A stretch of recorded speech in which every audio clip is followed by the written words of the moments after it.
हुकूमत ने मुसलसल चौथी बार पेट्रोल सस्ता कर दिया है। पेट्रोल की फी लीटर कीमत में 4 रुपए की कमी कर दी गई है। हाई स्पीड डीजल की कीमत बरकरार रखने का फैसला किया गया है। एलामिया भी जारी कर दिया गया। पेट्रोल की नई कीमत 377 रुपए 78 पैसे फी लीटर मुकर्रर। हाई स्पीड डीजल की कीमत 380 रुपए 78 पैसे फी लीटर पर बरकरार है।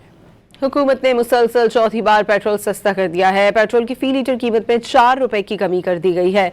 हाई स्पीड डीजल की कीमत बरकरार रखने का फैसला किया गया है। एलामिया भी जारी कर दिया गया। पेट्रोल की नई कीमत 377 रुपए 78 पैसे फी लीटर मुकर्रर। हाई स्पीड डीजल की कीमत 380 रुपए 78 पैसे फी लीटर पर बरकरार है। हुकूमत ने मुसलसल चौथी बार पेट्रोल सस्ता कर दिया है। पेट्रोल की फी लीटर कीमत में 4 रुपए की कमी कर दी गई है। हाई स्पीड डीजल की कीमत बरकरार रखने का फैसला किया गया है।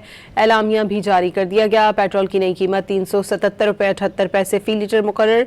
हाई स्पीड डीजल की कीमत 380 रुपए 78 पैसे फी लीटर पर बरकरार है।